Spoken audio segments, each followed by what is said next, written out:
Vamos abrir as nossas Bíblias ou o aplicativo que vocês tiverem em Marcos capítulo 2, que é a cura de um paralítico em Cafarnaum. Dias depois entrou Jesus de novo em Cafarnaum e logo correu que ele estava em casa. Muitos afluíram para ali, tantos que nem mesmo junto à porta eles achavam lugar, e anunciava-lhes a palavra. Alguns foram ter com ele, conduzindo um paralítico, levado por 4 homens. E não podendo aproximar-se dele, por causa da multidão, descobriram o eirado no ponto correspondente ao em que ele estava, e fazendo uma abertura, baixaram o leito em que jazia o doente. Vendo-lhe a fé, Jesus disse ao paralítico: Filho, os teus pecados estão perdoados. Mas alguns dos escribas estavam assentados ali e arrazoavam em seu coração. Porque fala ele deste modo? Isto é blasfêmia. Quem pode perdoar pecados, senão um que é Deus? E Jesus, percebendo logo por seu espírito que eles assim arrazoavam, disse-lhes: Por que arrazoais sobre estas coisas em vosso coração? Qual é mais fácil, dizer ao paralítico: estão perdoados os teus pecados, ou dizer: levanta-te, toma o teu leito e anda? Ora, para que saibais que o Filho do Homem tem sobre a terra autoridade para perdoar pecados, disse ao paralítico: eu te mando, levanta-te, toma o teu leito e vai para a tua casa.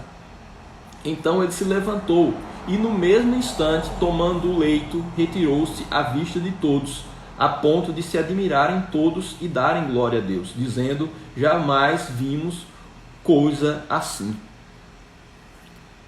Esse milagre é um milagre que tem muitos componentes importantes para a reflexão, porque ele demonstra que a atuação de Deus, ela se dá em dimensões diferentes e num tempo que nem sempre é o que nós desejamos. Então, quando nós buscamos a Deus, né, muitas vezes existem caminhos que devem ser percorridos, né, e uma sequência até o resultado final, quando Deus vai agir, né? E esse agir de Deus nem sempre é no tempo e na sequência que nós desejamos. Veja que o milagre na vida do paralítico de Cafarnaum, ele tem seu início a partir da iniciativa de alguns amigos do paralítico em ajudá-lo e levar o leito até o mestre. Então, nós precisamos ter a percepção de que a graça de Deus, a sua bondade, ela se manifesta em primeiro lugar, ou pelo menos frequentemente na nossa vida, por meio de pessoas, de seres humanos. Então, seres humanos são a grande dádiva que o Senhor tem nos concedido nesta terra. Ter amigos, ter parentes, irmãos, líderes, pessoas que se importam conosco. Então, era um homem que não teria a menor condição de ser posto diante de Jesus Cristo, mas 4 amigos tinham essa fé de que o milagre poderia acontecer. Então, veja bem, é muito importante que estejamos cercados de pessoas que têm fé no que Deus pode fazer por nós. Quando pessoas que estão conosco acreditam nas possibilidades da graça de Deus a nosso respeito e em nosso favor. Então, o milagre já se inicia naquele momento quando as pessoas, os seus amigos, aqueles que estão ao seu redor, estão dispostos a levá-lo perante Jesus Cristo, né? Então nós precisamos valorizar relacionamentos, precisamos entender que quando os seres humanos eles não são o próprio milagre, eles são a ponte até o milagre. Quantos de nós não poderíamos testemunhar sobre a importância de pessoas que foram colocadas no nosso caminho e que sem elas nós não chegaríamos a conhecer o Senhor, a sua graça maravilhosa e o seu sacrifício redentor em nosso favor. Então aqueles 4 homens são pessoas chave para que o paralítico pudesse chegar até Jesus Cristo. Então, conduzidos, né, pela esperança, pela confiança de que Jesus poderia fazer alguma coisa, eles se deram o trabalho de levar aquele homem até Jesus Cristo. Veja que existe um concurso de fés, né? Existe houve uma aliança, uma convergência nesse acreditar no poder de Deus e nessa possibilidade de aquela situação ser revertida. Precisamos nos cercar de pessoas que acreditam de fato no que Deus pode fazer, no potencial de graça de Deus sobre as nossas vidas. Então eram bons amigos, eram amigos que não encerravam, não é? Ou o ajudavam a não acreditar na irreversibilidade da situação. Então é importante ter esperança e também se aliar a pessoas que também têm esperança, que acreditam que existe algo reservado para Deus ainda, por mais crônico, né, e por mais tempo que os nossos problemas perdurem. Então, eles acreditavam que aquele cativeiro poderia cessar. Então, o milagre de Deus começa a se iniciar através, né, de pessoas, de seres humanos que são colocados como presentes na nossa vida. E isso precisa ser valorizado, isso precisa ser objeto do nosso agradecimento. Saber que, por mais autônomo que pensamos ser, sempre vamos precisar de seres humanos, de pessoas. Aquela história só foi possível, esse milagre só foi registrado nas Escrituras Sagradas porque alguns amigos, algumas pessoas quiseram ser as pernas daquele homem, quiseram ser parte daquele indivíduo, né? Suprindo exatamente a deficiência e a necessidade dele. Então nós temos certas deficiências, nós não somos tão perfeitos como pensamos que somos, não somos tão maravilhosos assim, necessitamos de seres humanos para nos ajudar a carregar os nossos fardos. Então, aqueles homens foram as pernas do paralítico, foram o instrumento de mobilidade daquele homem paralisado. Como também pessoas devem ser, na nossa existência, as nossas pernas, o suprimento das nossas deficiências. E precisamos nos abrir a essa oportunidade e essa possibilidade de sermos ajudados, de sermos encorajados. E a vida na igreja e a vida em comunidade, numa comunidade de fé, que vai, como você sabe muito bem, muito além de ter uma carteirinha de membro de uma igreja, de uma participação viva e vibrante numa comunidade de fé. Isso é muito importante, porque são pessoas que vão também nos cercar, né? E que vão suprir certas deficiências de mobilidade nossa, né? Nós não chegamos mais longe se também não tivermos amigos, né? Irmãos, o que também se estende à família.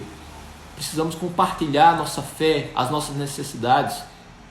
Imagine se aquele paralítico não enxergasse o seu próprio problema, ou enxergasse, mas de alguma forma dissimulasse a sua angústia, né? Se ele não fosse capaz de abrir o coração e de demonstrar que ele gostaria que aquela situação fosse mudada, né? Então ele estava aberto à esperança, e aqueles homens captaram aquilo, né? E conviviam com ele e falaram.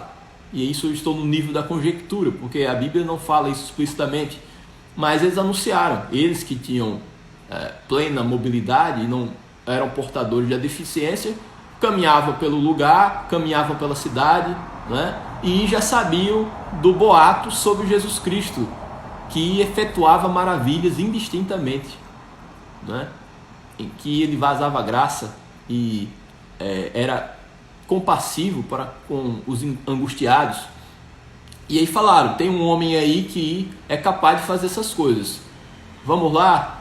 Vamos fazer essa fezinha? Vamos buscá-lo? Né? Então eles acreditaram que algo novo poderia acontecer. Então isso é uma dimensão da ação de Deus.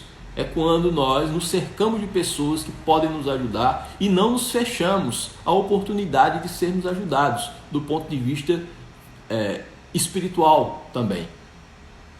E isso também é ação de Deus, e isso também é graça de Deus manifestada por presentes nas nossas vidas chamado pessoas, seres humanos.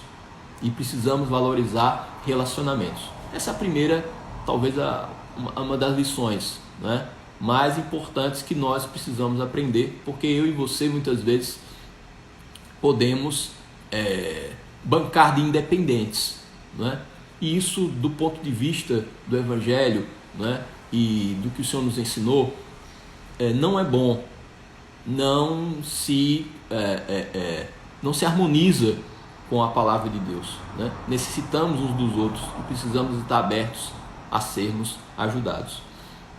Então, quando ele é conduzido à presença de Jesus, e isso é feito de uma forma bem inusitada e ousada, porque, como nós lemos aqui, havia uma multidão que cercava aquele local, aquele recinto onde Jesus Cristo estava.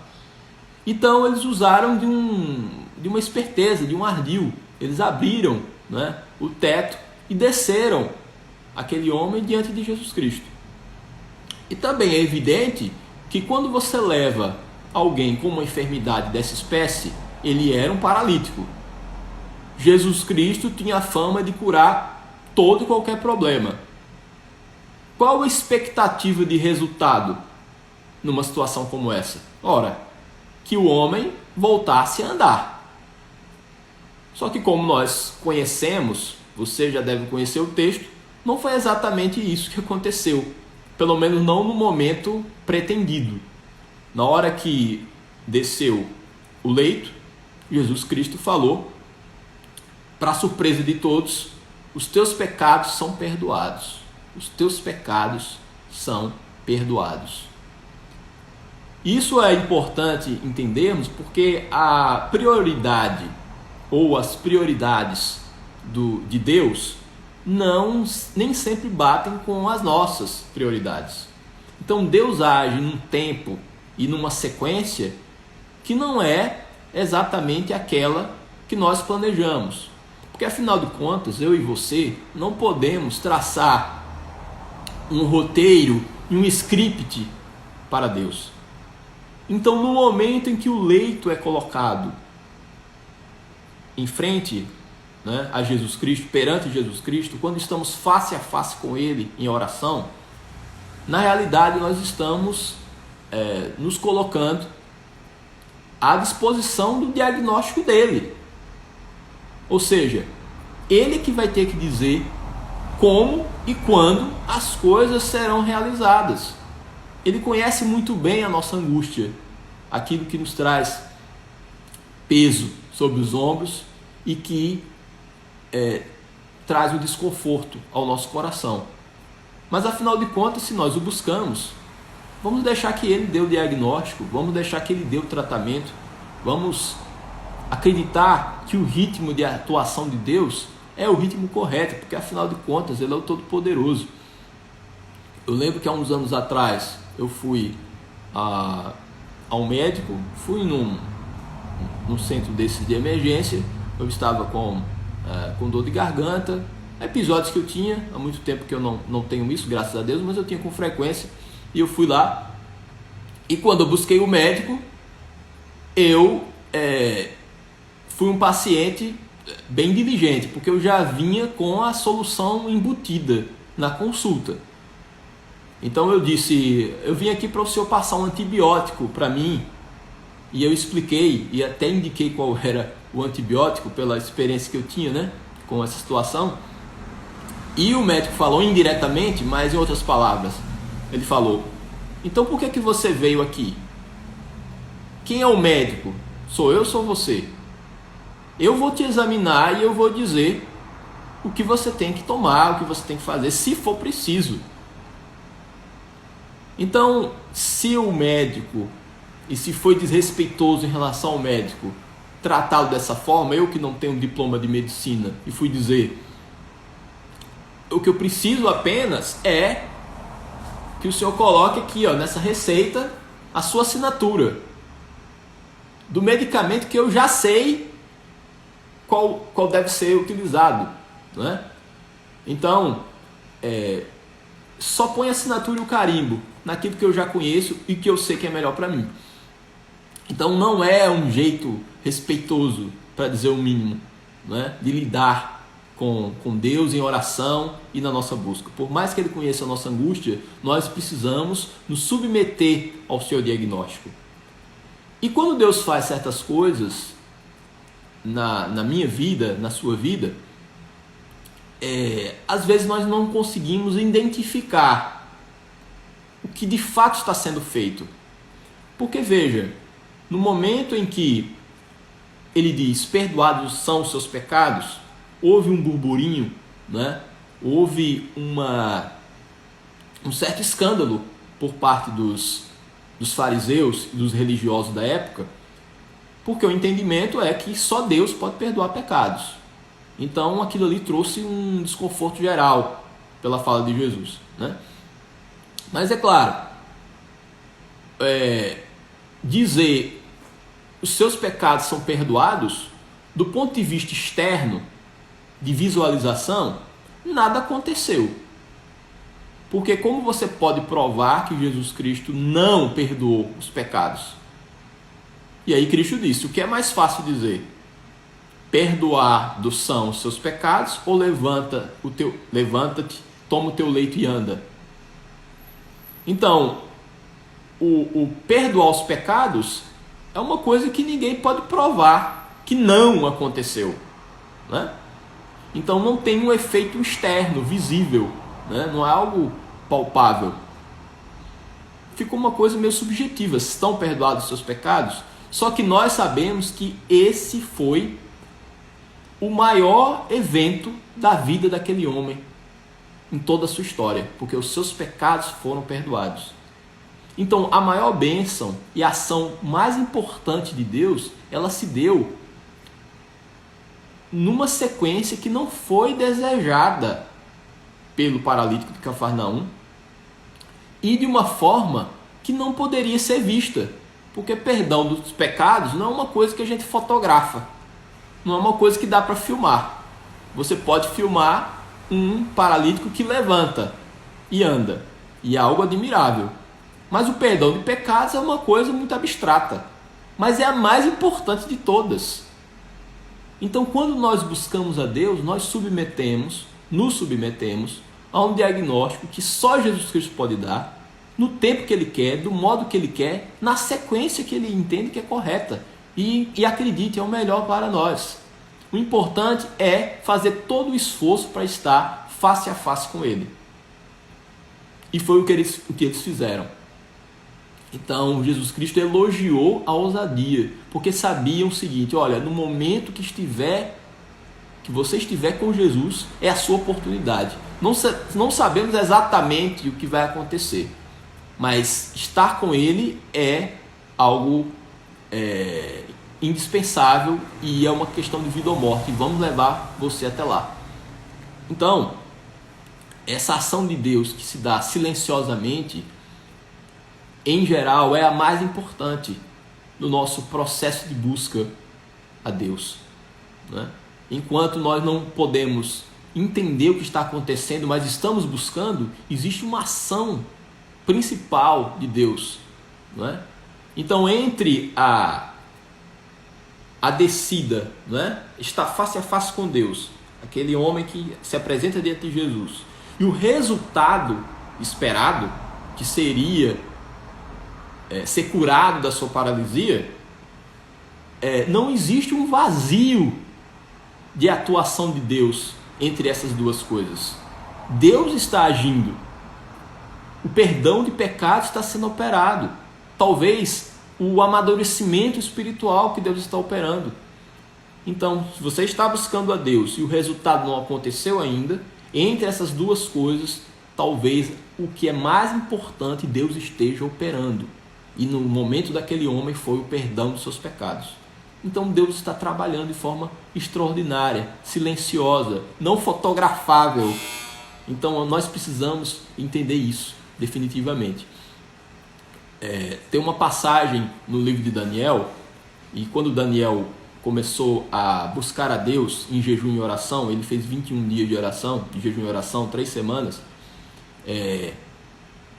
Ele, no final desse período, ele percebeu uma mão sendo colocada sobre ele, e ele ouviu uma voz dizendo: Daniel, homem muito amado, desde o primeiro dia que te aplicaste a compreender e a humilhar-te perante Deus, as tuas orações foram ouvidas. As tuas orações foram ouvidas desde o primeiro dia. Então, enquanto Daniel estava orando, estava no processo de jejum e oração, ele não sabia que no primeiro dia as orações de Daniel já estavam sendo ouvidas, já estavam registradas. Isso me reporta também ao Salmo 56, em que o salmista diz que as suas lágrimas foram recolhidas no odre de Deus. Odre é um recipiente onde se guarda líquidos. Então as lágrimas dele estavam sendo, no Salmo 56, estavam sendo guardadas no odre de Deus, e essas mesmas lágrimas estavam inscritas no livro de Deus. Então, todo o nosso sofrimento, a nossa dor, a nossa ansiedade, a nossa angústia, seja lá qual for o nome que você dê a essa pedra no sapato aí, né? Ao que está doendo, só você sabe que está doendo, isso está registrado no livro de Deus. Isso não é desconhecido da parte de Deus. E Deus já está operando silenciosamente. Assim como foi com o paralítico, assim como foi com Daniel, em que no primeiro dia da sua oração, Deus já estava ouvindo, já estava ouvido, já estava registrado, e Deus já estava pronto para agir. Então, nós precisamos entender que entre uma coisa e outra, entre a busca de Deus e entre o resultado que nós entendemos que precisamos, existe aí uma ação de Deus entre essas duas coisas. Não é? Deus não está calado, Deus não está alheio ao nosso sofrimento, Ele não cruzou seus braços, né? E o céu não está blindado contra as nossas orações, muito pelo contrário, Ele já está conosco, já está absolutamente envolvido com a nossa história e com o nosso drama pessoal. E aí, depois que isso acontece, depois que os pecados são perdoados, e ninguém vê pecados perdoados, mas é a ação silenciosa e a mais importante de Deus, né? Aí ele pôde se levantar e andar, e o milagre aconteceu. Então, é difícil, né, ficar conjecturando sobre como é que era a vida do paralítico, qual era o caráter dele, né, que tipo de situação ele vivia no dia a dia. Não dá para ficar filosofando sobre isso. Mas o fato, e todos nós sabemos que é um fato, em geral, quando nós não estamos tendo problemas, né, o estímulo para buscar a Deus, né, em geral, é menor. Então, se aquele paralítico não tivesse a sua paralisia, talvez não fizesse sentido um esforço tão grande, né, uma performance tão extraordinária, fazer um buraco no teto para se apresentar diante de Jesus. Talvez essas coisas não fossem necessárias, claro. Então, é melhor chegar diante de Jesus, né, sendo carregado, do que ter duas pernas sãs e andar na direção oposta à de Jesus Cristo. Então, muitas vezes, ter pernas boas faz com que andemos, mas andemos não em direção a Jesus Cristo, mas na direção oposta. Então, isso não é bom. Então, certas situações, elas são ocasiões para que nós possamos buscar ao Senhor e a sua face, né? Então, você que está conosco há algum tempo, você que conhece o que tem sido ministrado pelo pastor Horácio, né, e aqueles que o auxiliam, nós não dizemos que a mão de Deus está pesando sobre as pessoas e que um castigo se avizinha para que elas possam aceitar a Deus, a Jesus Cristo pela dor, né? Isso não faz parte da retórica da nossa comunidade, graças a Deus. Mas também é fato que, por causa do amor de Deus, tudo se torna oportunidade. Tudo se torna porta aberta para que possamos nos aproximar mais de Deus. Então nós precisamos solidificar no nosso interior, de uma vez por todas, de uma maneira inabalável, no sentido de que todas as coisas cooperam para o bem dos que amam a Deus e dos que são chamados segundo o seu propósito. Que o Espírito de Deus possa finalizar essa pequena mensagem, essa palavra que nós trouxemos para a sua vida e para o seu coração. Lembre-se, enquanto estamos buscando coisas maravilhosas, silenciosas, talvez não detectáveis pela nossa consciência, mas coisas maravilhosas estão sendo operadas por Deus. Que o Senhor nos abençoe, que o Senhor guarde a sua vida nesta hora.